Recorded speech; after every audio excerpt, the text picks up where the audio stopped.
সুপ্রিয় ভিউয়ার্স, আসসালামু আলাইকুম। আশা করি বন্ধুরা আপনারা সবাই ভালো আছেন। তো আজকে চাষি ভাইদের মাঝে আমি উপস্থিত হয়েছি পুকুরে হঠাৎ করে মাছ কেন মারা যায় এই বিষয় নিয়ে কথা বলার জন্য।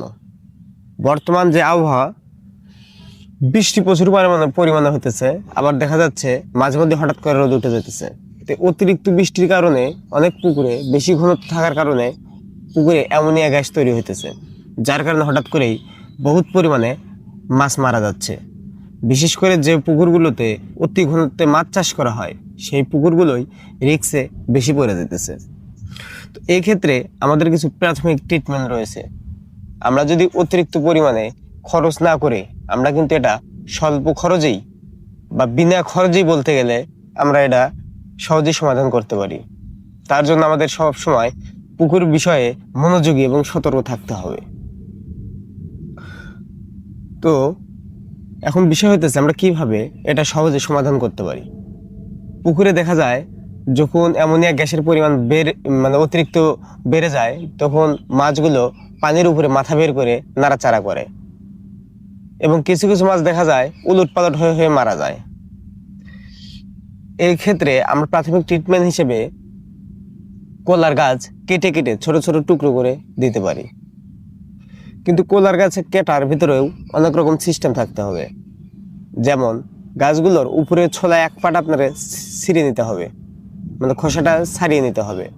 তারপরে ছোট ছোট টুকরো করে সমস্ত পুকুরে সমানভাবে ছড়িয়ে দিতে হবে। ছড়িয়ে দেওয়ার পরে আপনার 2 থেকে 3 ঘন্টা এটা রাখতে হবে। তারপরে পুরো পুকুর থেকে ভালোভাবে পরিষ্কার করে সমস্ত কলার ছালগুলো তুলে ফেলতে হবে। তাছাড়া এই জিনিসটাই বেশি সময় রাখলে আপনার পুকুরে আবার কিন্তু যে পরিমাণ গ্যাস ছিল তার থেকেও কয়েক গুণ বেশি পরিমাণে গ্যাস দেখা দিবে। এই জন্য সতর্কতার সহিত কাজগুলো করতে হবে।